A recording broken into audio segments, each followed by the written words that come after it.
अस्सलामुअलैकुम वरहमतुल्लाहि वबरकातुहू। दोस्तों, आप तमाम लोगों का हमारे इस यूट्यूब चैनल टीच योरसेल्फ में फिर बहुत बहुत इस्तकबाल है।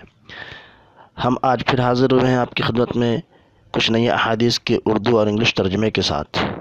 दोस्तों, अगर आप तमाम लोगों को हमारी ये कोशिश अच्छी लग रही हो और पसंद आ रही हो तो हमारे चैनल को ज़रूर सब्सक्राइब करें और इस वीडियो को ज़्यादा से ज़्यादा लाइक और शेयर करें ताकि ये बातें दूसरे लोगों तक भी पहुँच सकें।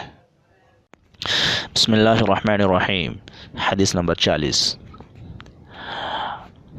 अन अनस बिन मालिक रज़ियल्लाहु अन्हु यक़ूलु क़ाल रसूलुल्लाह सल्लल्लाहु अलैहि वसल्लम यत्बउल मय्यित सलासुन फयरजिउ इत्नानि व यबक़ा वाहिदुन यत्बउहु अहलुहु व मालुहु व अमलुहु फयरजिउ अहलुहु व मालुहु व यबक़ा अमलुहु। रवाहु तिर्मिज़ी।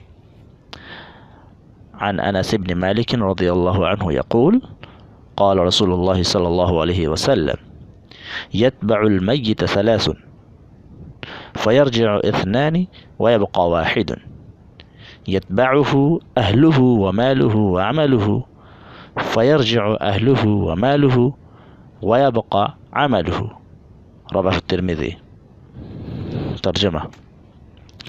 हज़रत अनस बिन मालिक रज़ियल्लाहु अन्हु कहते हैं कि आप सल्लल्लाहु अलैहि वसल्लम ने फरमाया, 3 चीज़ें मैयत के साथ कब्रिस्तान तक जाती हैं, फिर 2 चीज़ें वापस आ जाती हैं और एक साथ रह जाती है।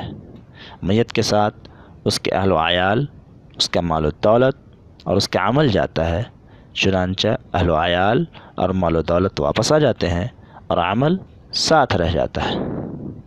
हज़रत अनस बिन मालिक रज़ियल्लाहु तआला अन्हु कहते हैं कि आप सल्लल्लाहु अलैहि वसल्लम ने फरमाया, 3 चीज़ें मैयत के साथ कब्रिस्तान तक जाती हैं, फिर 2 चीज़ें वापस आ जाती हैं और एक साथ रह जाती हैं। मैयत के साथ उसके अहल व आयाल, उसके माल व दौलत और उसका अमल जाता है, चुनांचे अहल व आयाल और माल व दौलत वापस आ जाते हैं और अमल साथ रह जाता है।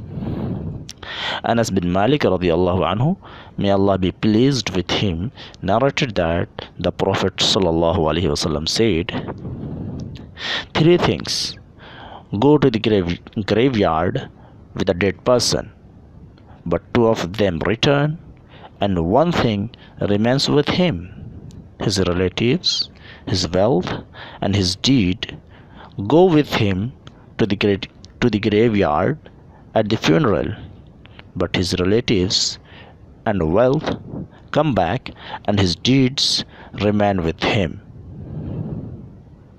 Anas bin Malik radiallahu ta'ala anhu, may Allah be pleased with him, narrated that the Prophet sallallahu alaihi wasallam said, 3 things go to the graveyard with a dead person, but 2 of them return and 1 thing remains with him, his relatives, his wealth, and his deeds go with him to the graveyard at the funeral, but his relatives and wealth come back and his deeds remain with him.